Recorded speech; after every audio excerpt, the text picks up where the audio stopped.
También hay un cambio de relevancia. Estamos hablando de conflictos entre poderes locales y acabamos hablando de conflicto entre el Ministerio de Obras Públicas, la Delegación Nacional de Sindicatos, que discuten, se pelean, además hay cartas y con cierto divorcio, con verdadera rabia y verdadero desentendimiento, pero para luchar para la defensa o no de estos comunitarios. Yo he querido insertar este conflicto entonces un poco en la idea que existen culturas políticas nacionalistas, nacionalsindicalismo, los católicos, que los delegantes han aprovechado. Yo no digo que pertenecen a uno u otra, al revés. Como bien decía Julián Sanz, no se puede aplicar este esquema dual a las personas, y especialmente a las personas en los contextos provinciales.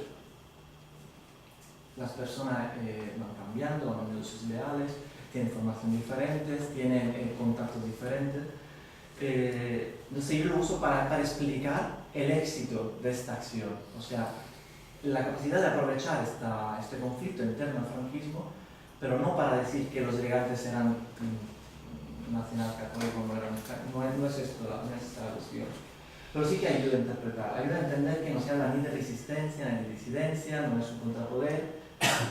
Al revés, estamos hablando de gente que está en el entramado institucional, está en el entramado económico, o sea, hacen parte del régimen, ellos no lo niegan, al revés, hacen especial hincapié en el hecho que ellos son los primeros franquistas, son los vencedores de la guerra civil y todo ese tipo de argumentos. También no hablo de fracaso sindical, no quiero hablar de fracaso sindical, pero esto lo dejamos, porque si queréis luego el debate. Un diálogo entre sujetos, esto es lo que quiero destacar es que es una negociación. Son conflictos que se basan en negociaciones, no en guerras. No es una parte contra la otra, es una parte contra la otra en este momento puntual porque necesito esto. Son conflictos que acaban a los 2 años. Aunque hay líneas de continuidades evidentes, por ejemplo, está entre las hermandades y las comunidades elegantes, pero siempre jugada en lo que tenemos que defender ahora.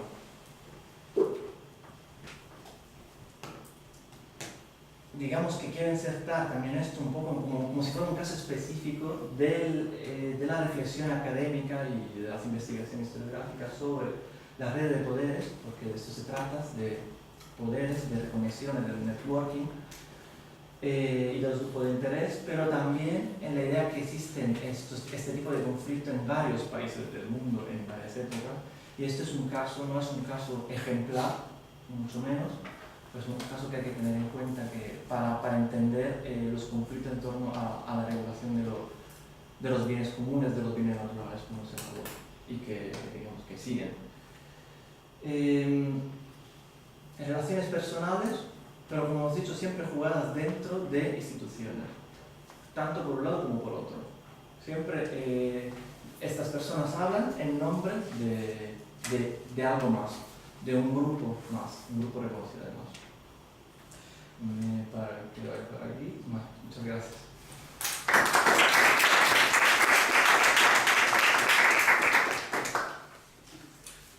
Bueno, pues hemos por ahí. Pues nada, vamos a comenzar o debate habitual, así que puedo ir tomando nota las palabras que se pidan. Isidro, alguien máis, así para esta primeira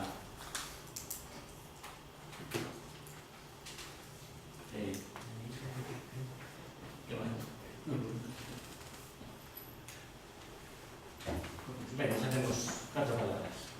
Só unha cosa moi concreta que, como non somos expertos, non entendí. Non sei se Francisco vai entender mellor a Solo una pregunta, porque no hay, no es yo no soy especialista y es una cosa que no entiendo. ¿Cómo es posible que se constituya una asociación como USUG o que el poder consienta la creación de una asociación como USUR cuando es un poder totalitario, que teóricamente tampoco sabe cómo va a funcionar, aunque es gente de orden. O sea, cómo el aparato sindical lo consiente, cómo el poder lo consiente, o sea, que más con ese nombre, ¿no? Un sindical. Casi más vamos a juntar. Sí, bueno, tenía dos cuestiones, una es muy parecida a esta, no sé, esta es una de las pruebas de que los autores que consideran que el franquismo era más bien un régimen autoritario, totalitario y tal. Pero bueno, supongo que se encaja dentro de lo mismo. Luego la otra pregunta es qué representatividad tenían estas comunidades agregantes. Por ejemplo, la del Júcar, que parece que es más estudiado, ¿qué porcentaje de los agricultores de regadío estaban estas... Bueno, eran socios, acudían a las asambleas, cómo se estructuraba un poco, qué porcentaje era? Bueno, yo solo quería comentar que lo que me llamó la atención de...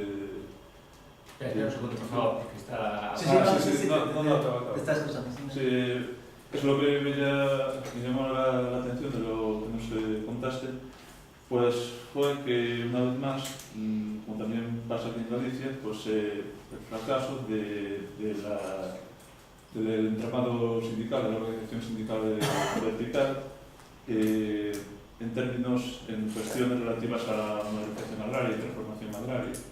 En el caso de Galicia también ocurre un poco así porque la labor de las organizaciones sindicales de trasladar un proyecto de modernización, pues los agricultores no siempre se integraron como ellos esperarían. En este caso creo que ocurre también un poco lo mismo.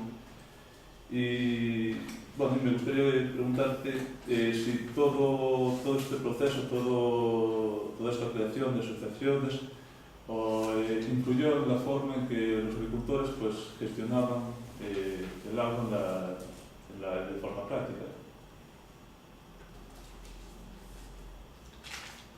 Hubo transformaciones debidas a estas nuevas asociaciones, o cambios que pusieron estas asociaciones de cara a modernizar la gestión del agua.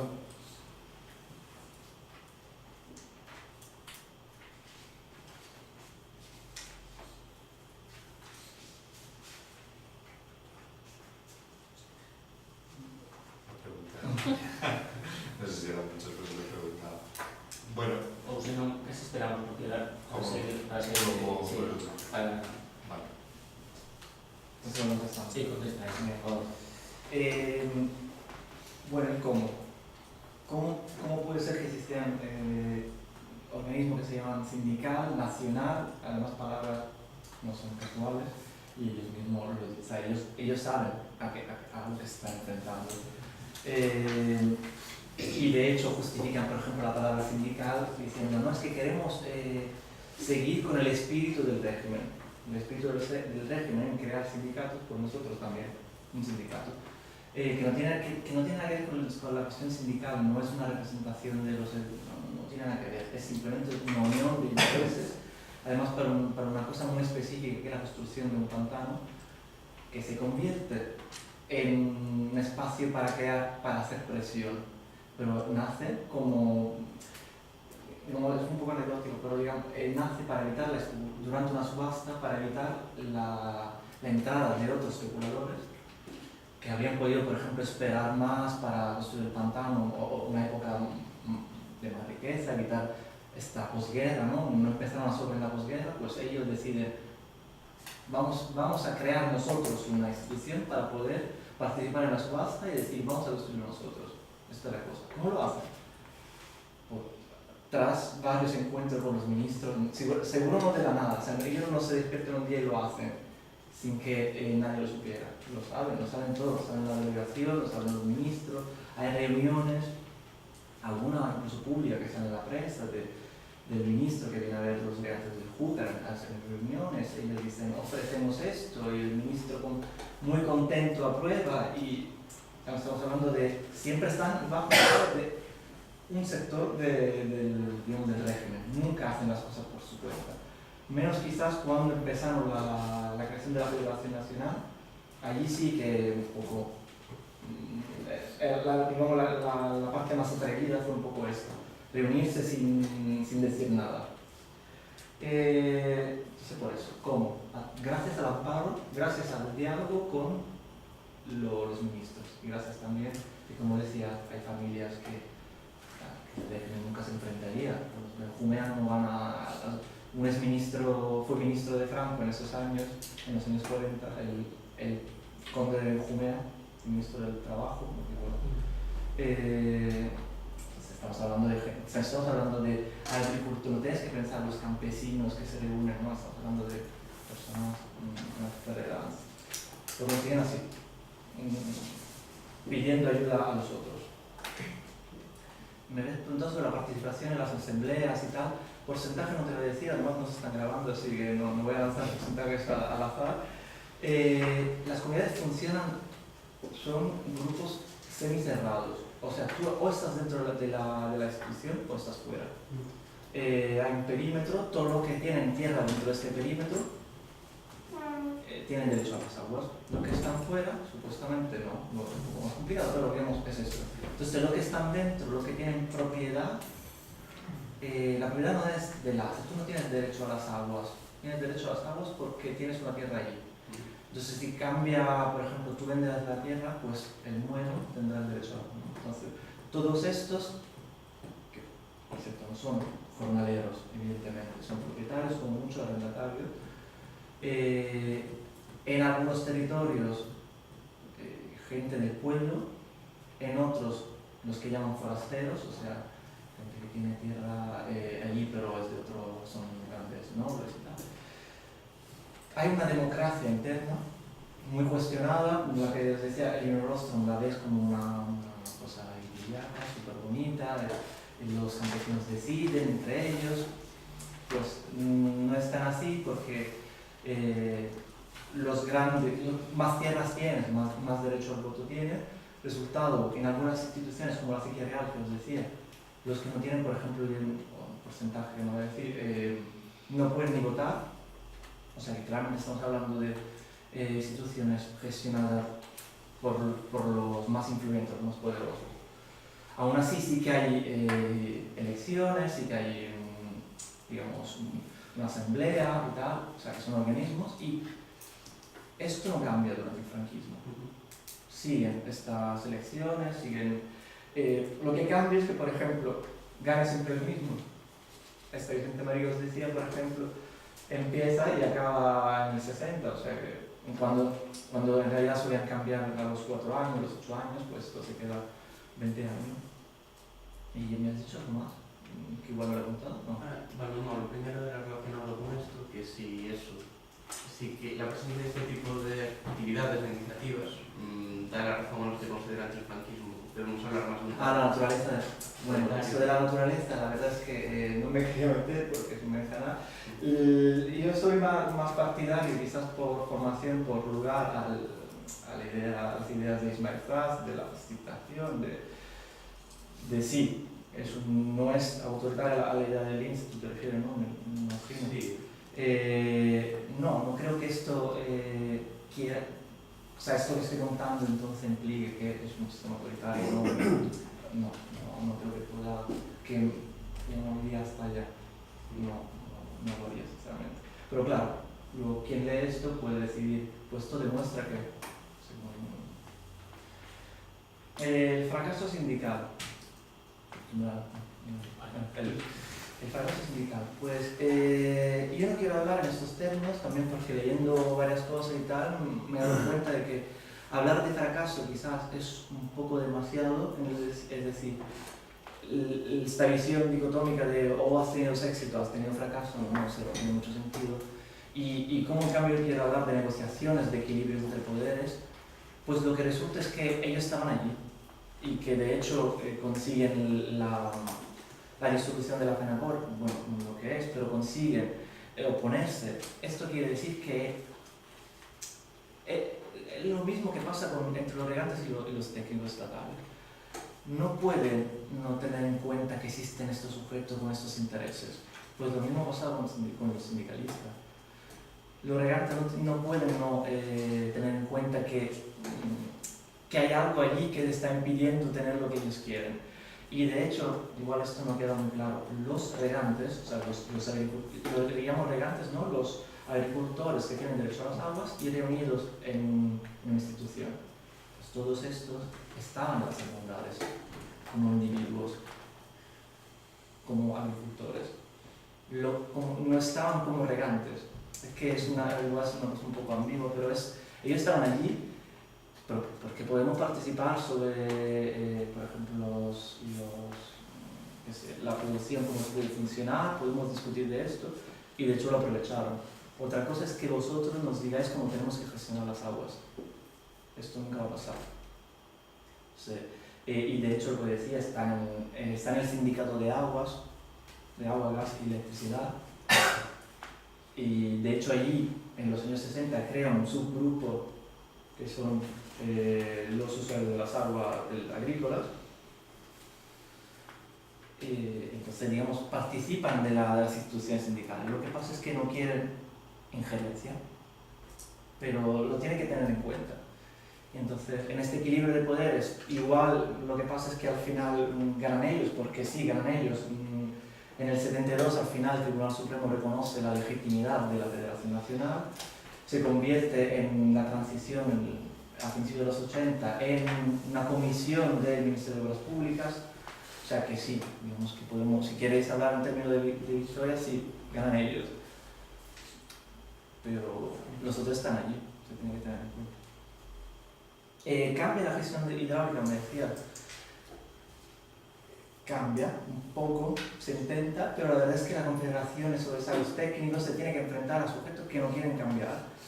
Por ejemplo, un caso muy claro, en la Junta de Hacendado de la Huerta de Murcia, en los que la Confederación decide medir la cantidad de agua que usan los agricultores. Imposible. Esto no se acabará haciendo porque ellos no quieren. El agua la gestionamos nosotros. Cuando entra aquí, es nuestra. Una vez que entra en nuestro primer canal, la Grande Acequia, pues la gestionamos nosotros. Y no vais a medir nada. No se pueden medir las aguas porque es un derecho que tenemos desde que Alfonso X nos dijo que podíamos. Son derechos históricos intocables, que ellos dicen intocables. De hecho, quedan casi intocables. O sea, durante el franquismo es cuando más hay una amenaza a esta autonomía, porque si no, prácticamente no hubo ninguna amenaza. Hubo intervención del Estado casi siempre que acababa con confirmar que esta era la manera de gestionar las aguas. De hecho, la ley de aguas luego lo confirmó. Bueno, teníamos aquí a Antonio. Nada, yo una pregunta concreta que no sé si además encaja bien en la línea de lo que tú estás trabajando, pero que me vino un poco a la mente a raíz de la exposición, ¿no? La pregunta se refiere un poco a la cuestión de cómo se configura esta élite agraria desde el punto de vista de las continuidades o discontinuidades. Porque, como personas. Claro, porque en tu caracterización, bueno, lo que yo puedo entender aquí, ¿no?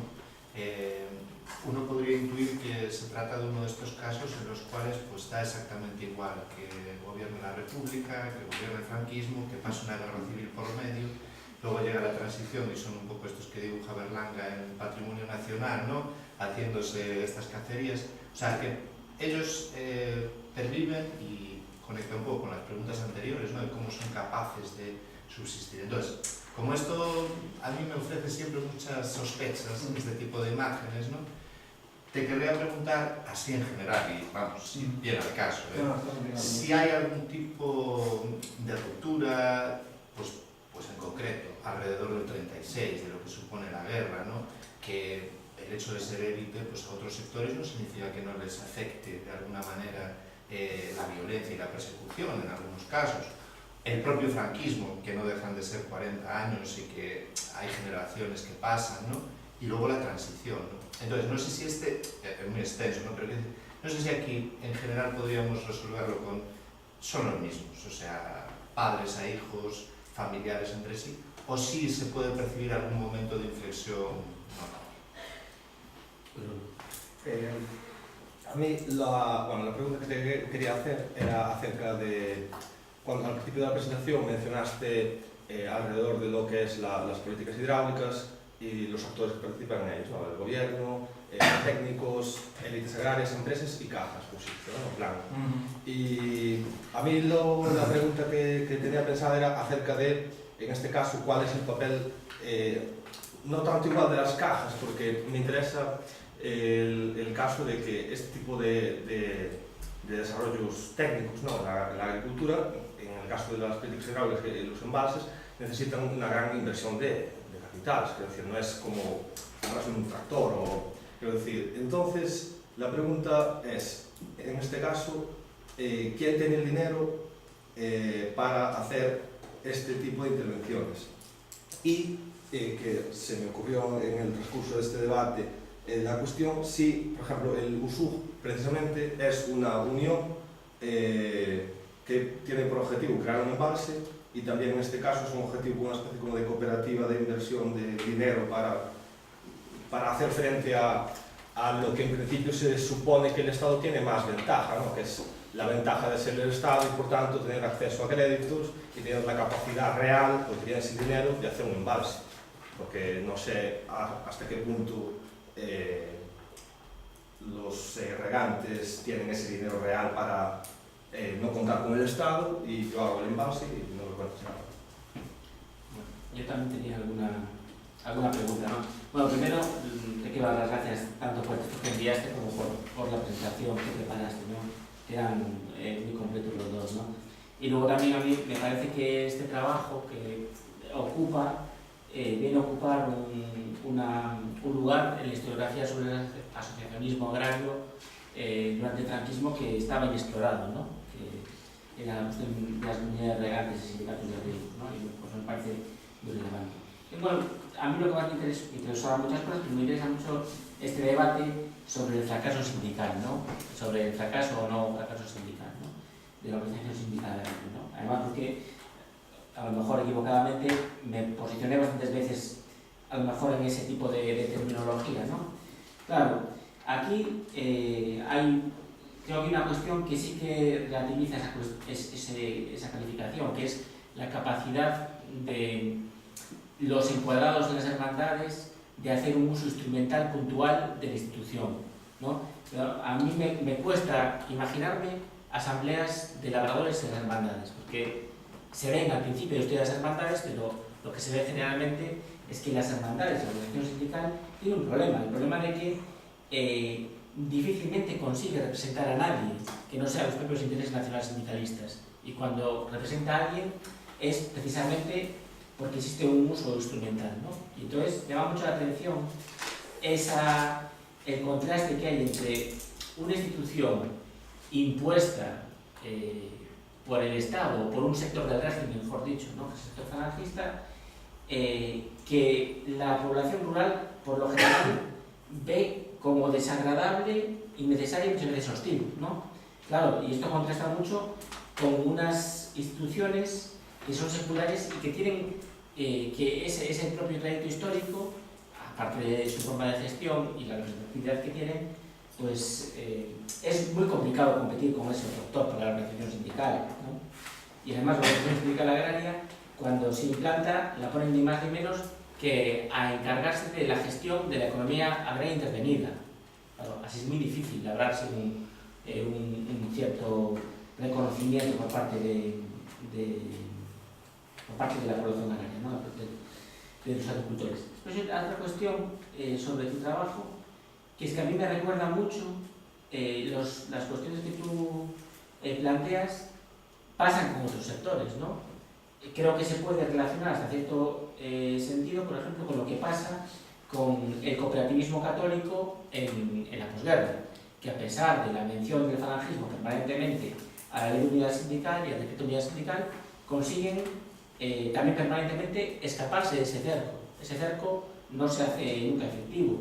O pasa en el caso gallego de otra manera, aquí de las hermandades, con la capacidad de las comunidades vecinales de montes en mancomun para sobrevivir a la política forestal y acabar siendo reconocidas legislativamente durante el franquismo, ¿no? Claro, aquí la cuestión enlaza con otro tema, ¿no? También llama mucho la atención, sabemos que había unos sindicatos nacionales por productos agrarios, Pero los sindicatos nacionales, el Sindicato Nacional del Olimpo, el Sindicato Nacional de la VID, realmente, ¿qué acción política concreta y qué capacidad ejecutiva tuvieron? Y eran los sindicatos más importantes del sector campo, desde el punto de vista del encuadramiento de actividad económica. Lo único que sabemos es que o los intereses se representaban en contratos como los que tú describes a partir de otro tipo de vías, o simplemente los sindicatos estaban controlados, como es el caso del Sindicato Nacional del Olimpo, que estaba controlado por la familia Solís, por las propias élites del régimen, ¿no? Entonces la conclusión para mí es que en realidad los regantes sabían perfectamente que tenían cauces de interacción con el poder político que iban a permitir su independencia con respecto de la unidad sindical. Es decir, no creo que sería una molestia los sindicatos, pero en realidad tampoco creo que fuera una gran preocupación porque existían otros canales de relación que permitían la defensa de sus intereses, ¿no? Y eso hace un poco lo que preguntaba Isidro al principio. Bueno, y es una opinión personal, es que el totalitarismo fascista es un mito, como mucho es un ideal al que determinados regímenes quieren avanzar, o sectores de regímenes, como pues ese ideal fascista de unidad, totalidad, jerarquía. Pues es una meta, pero es una meta que ni siquiera si hiciéramos en una gradación totalitaria de los fascismos, ninguno de estos regímenes consiguió, ¿no? Y a veces me parece que es un exceso interpretativo historiográfico que se ha generalizado mucho. Claro, es un modelo. Acabas, ¿no? Sí. No, solo una cosa, aprovechando la pregunta de Antonio, porque enlaza con lo de... Lo que dice Antonio, según yo entiendo, es que plantea, ¿no?, esas élites, el problema de la continuidad de las élites. Yo digo, en la lectura de la continuidad, el tema es complejo, ¿no?, porque depende de dónde sitúes a esa élite, si en el plano institucional o en el plano de la relación con otros sectores del campesinado, como el mercado cambia, con los intereses, ¿no?, sociales y económicos que ellos tienen en los territorios que manejan, la imagen cambia. Pero, enlazando con la pregunta de Antonio, ¿no?, como la vas a responder ahora, es la caracterización de esa continuidad, ¿no?, en función de distintos momentos. Antonio hacía referencia al 36. ¿No se podría hacer también en relación, por ejemplo, a los distintos intereses que esa élite tiene en distintos momentos de la historia? Está claro que los intereses de esa élite no son los mismos durante la época de Primo de Rivera, que es un momento en el que el mercado en la zona de Valencia pues, está en auge, ellos ganan muchísimo dinero, que con la llegada de la República, que viene a bloquear buena parte de sus intereses, ganancias y mismo a coartar, ¿no?, las relaciones que ellos establecen de poder, ¿no?, con los otros sectores del campesinado. No es lo mismo después de la guerra, ¿no?, con la llegada de la implantación de la autarquía y tal, no es lo mismo en los años 60, que es el momento del desarrollismo y la apertura a través de los mercados. O sea, sin esa caracterización de la continuidad no podrían intervenir los intereses particulares a nivel económico y social que ellos pueden tener en cada momento. Enlaza con lo de Antonio, es complicado. Claro, puede haber una cantidad de personas, hay una cantidad de intereses en estas personas mismas. ¿Contesto o yo creo que es así? ¿No? Sí, contesta. Si puedes por orden. Venga, voy por orden. Cantidad de personas. También aquí no me gusta pensar en una continuidad absoluta. O sea, parece que si digo continuidad es continuidad. Pues hay una continuidad, un poco así, intervalos, gente que se suma, gente que baja, ¿no? Pero sí, si me estás preguntando, hay personas que estaban en los años 20, estaban en los años 50, y en los años 30, pues, sí. Vicente Marín, como decía, estaba en la federación. El secretario este que os decía era hijo del secretario anterior. Por supuesto, las familias que las pueden nombrar tienen una continuidad excepcional. Pero esto no quiere decir que son invencibles. O sea, no. O sea, ellos, de hecho, digamos, hay un cambio muy importante que existe entre los años 50 y 60 en esta gente, que va cambiando. Entre los 50 y los 60 sí que hay una nueva generación de actores, de representantes. Pero y siguen las continuidades. En algunos casos siguen las continuidades y en otros no. Muchos de ellos ya eran los mismos dirigentes del 35. Luego en el Corte, en internet tienen que pasar unas pruebas, demostrar su afiliación al franquismo, como sabemos. Esto es una cosa muy típica. Ahí están también las actas las encuestas, las entrevistas que hicieron y tal, y podían demostrar, como decía también en algunos casos, diciendo, si nosotros estamos en contra de la política republicana, claro que somos más franquistas, pero durante la República también estaban allí, y eran lo mismo. Sí, hay una continuidad de personas y hay una continuidad de intereses si los intereses son la propiedad del agua, sin duda.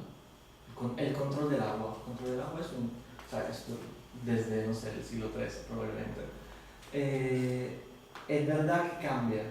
Por ejemplo, el Tratado de Segura llega un momento, el primer proyecto en los años 30, llega un momento de crisis económica y de producción.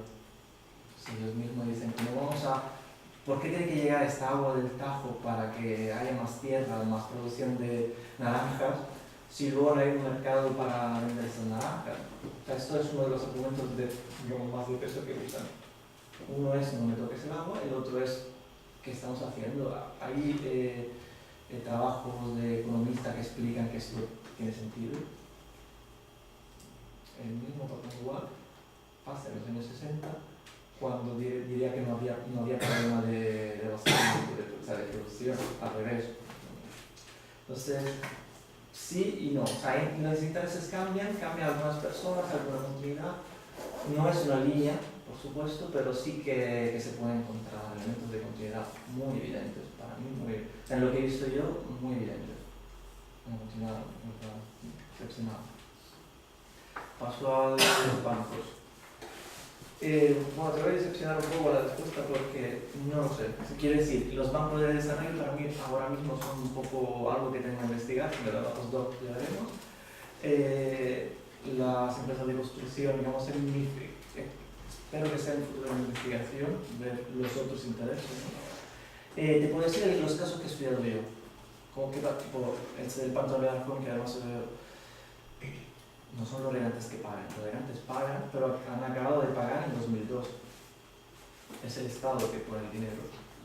Por esto tienen que tener apoyo. O sea, no pueden ellos mismos de la nada decidir vamos a hacer un pantano. Tienen que negociar con el Estado que esto se va a hacer y entonces el Estado, las confederaciones, digamos, a través de las confederaciones, con el dinero y luego ellos pagarán.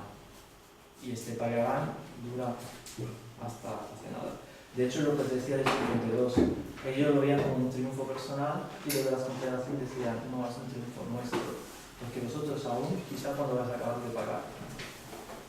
Es que a mí la cuestión de la financiación me parece una carta muy fuerte por parte del Estado. Claro. Es lo que decía que iba a concluir. El Estado tiene los recursos económicos para ¿no? participar en esta carrera hidráulica. Los delegantes no tienen estos recursos. Bueno, estamos hablando de gente con dinero.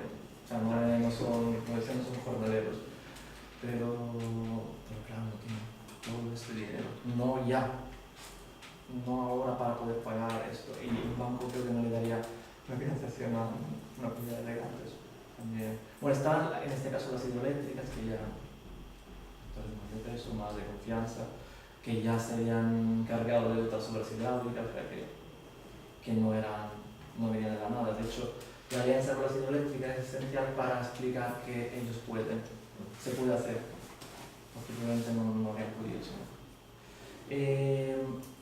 Con esto, digo, no te puedo decir mucho más. Fracaso sindical, ya pasamos a lo que me has dicho. Sí, estoy de acuerdo. Es lo que hay. O sea, las hermandades no representaban a nadie, representaban al movimiento, es esto. Y por supuesto, evidentemente los agricultores lo percibían. Por esto, sí, lo usan como método puntual, lo usan también, yo creo, para demostrar delante del Estado que ellos no están haciendo nada irregular.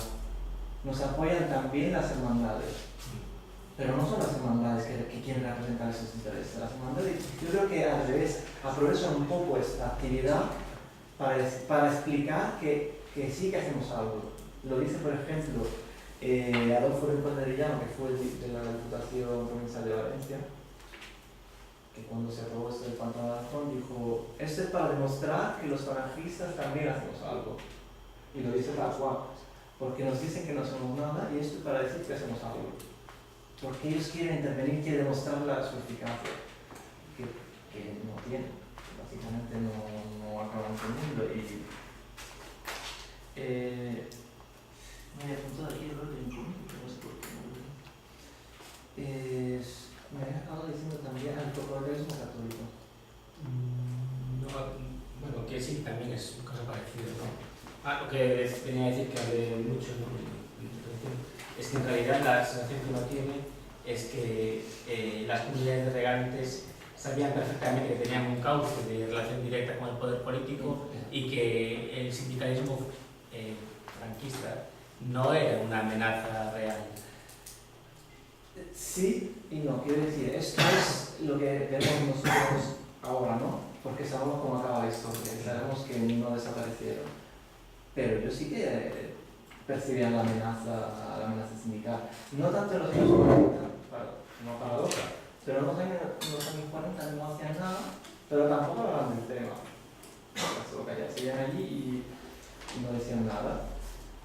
Pero en los años 50 sí que la amenaza les pareció verdadera y que había que hacer algo. Y que además los tenían siempre allí presentes. También hay una cuestión de en los relatos de los encuentros se percibe que los delegantes menospreciaban pero las personas, o sea, menospreciaban a los sindicalistas como personas, los ninguneaban, pensaban que eran gente con muy pocas luces y que no sabían dónde iban, o sea, no tenían ni idea. Y de hecho hay algunas cosas muy graciosas de estos que piden que se cree, por ejemplo, una unidad sindical provincial de los años 60 en Logroño, y los de allí le contestan: aquí no es unidad de delegantes, no sabemos qué unidad podríamos ver, que no sabían a lo que se enfrentaban, realmente no tenían mucha idea. Y en cambio estos son profesores, son no todos, pero lo que tenía el mando es gente que sabía lo que iba. Un poco lo que dices tú, sabían que se lo podían permitir y que probablemente podían ganar. No fue una guerra desesperada, no fue un conflicto, sabiendo que tenían apoyo y que tenían herramientas para enfrentarse. Herramientas jurídicas, herramientas electorales, derechos consolidados. Entonces fue una amenaza más o menos. Pero lo que digo, fue una amenaza. Y de hecho ellos querían defender a todos porque pensaban que la primera comunidad que caía en cualquier provincia de España iba a ser una cadena, ¿no? Que la primera y cada vez que alguien, algunas de estas parecía que se había involucrado también en la causa sindical, pues ellos intervenían los más influyentes para evitar esto. Porque sabían que las hermandades iban a ganar en las pequeñas comunidades, con las grandes no iban a tener ningún tipo de victoria. Lo del corporativismo católico, pues sí es un buen ejemplo de otros que al final hacen sus intereses, siguen con su vida y a pesar de estar medio metidos y tal, pero en realidad hacen lo que quieren y siguen con sus prácticas. Hay muchos otros más, la Liga Vizcaína y otros casos que yo he ido buscando para ver si esto era una cosa súper excepcional o no. Resulta que no es tan excepcional, pero sí que igual tiene algo más de una federación que es un paso más allá. Es directamente decir ni sindicato, ni en lo local ni en lo nacional. Que lo hacemos todos nosotros. Lo gestionamos nosotros. ¿Hay alguna pregunta? Sí, solo dos cosas. Primero, antes cuando planteé la pregunta, creo que lo hice mal, porque no me refería cuando antes pregunté sobre la representatividad de los agricultores que participaban en sus comunidades. No quería decir dentro de la propia asamblea de la comunidad, sino cuando van, por ejemplo, cuando se constituye Federación Nacional y se manda un representante, ese es un representante que va con los intereses del conjunto de la comunidad, más o menos elegida en una asamblea o demás, o simplemente como de una pequeña actividad. Luego tenía otra cuestión solo. ¿Hay alguna... hemos visto también las fotos que hay homenajes a opiniones comunistas y todo eso? Esto supongo que es difícil de rastrear, pero hay evidencias de que hubiese sobornos directos. O sea, simplemente corrupción, pues, para altos funcionarios del régimen para asegurarse su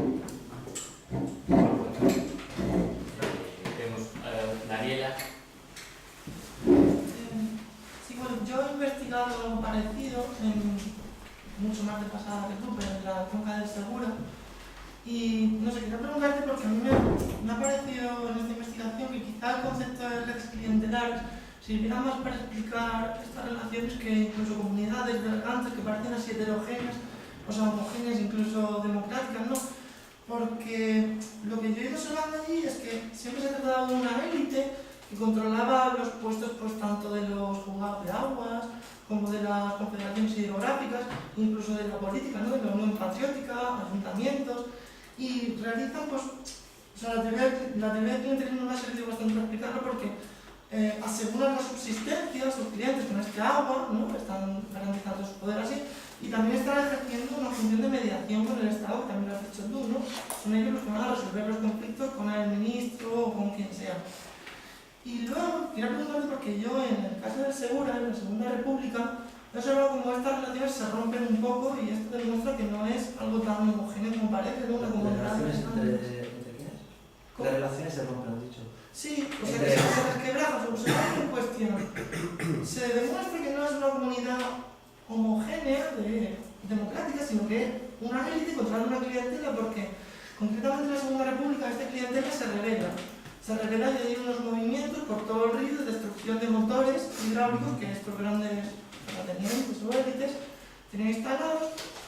Y luego también el hecho de la mediación se cuestiona porque hay una asamblea muy grande en una plaza de toros, de Orihuela concretamente, donde ya no son estas élites las que van a representar a Madrid, ¿no? Sino que es el propio gobierno el que viene a hablar directamente con todos los regantes porque hay un conflicto ahí muy grande. Entonces quería preguntarte si tú has documentado para tomar un poco, pues en la Segunda República si se cuestiona también esta forma de funcionar, pues sigue intacta. ¿Puedes contestar directamente que están muy relacionados? Sí. Estamos relacionados, de hecho.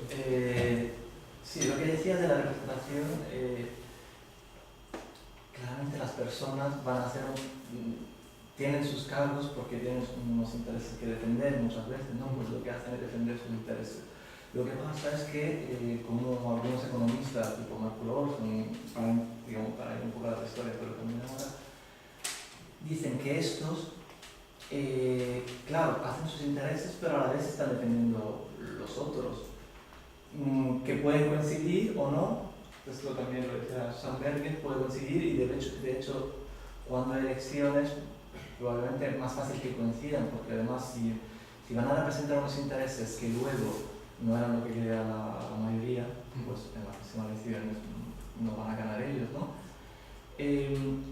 Y en este caso casi siempre coinciden, porque lo único que une a esta gente es el hecho de estar en esta misma comunidad y de ser regantes.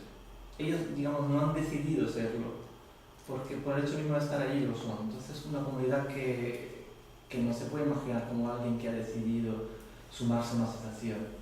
Como por ejemplo sería el caso más de la federación, ¿no? Allí cada comunidad se siente representada más por la federación que por sindicatos, entonces decide sumarse a la red. Entonces ahí sí que se ve.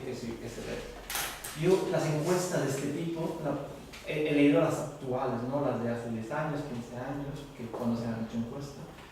Y por lo general, el 90% algo así de los agricultores se sentían representados por los dirigentes de estas comunidades. Me parece un número súper alto. No sé cuántos países o de todas formas organismos podrían decir los representantes dejan contento el 90% de sus miembros. Me parece muchísimo. Entonces igual sí, o sea, lo que puedo percibir yo es que sí.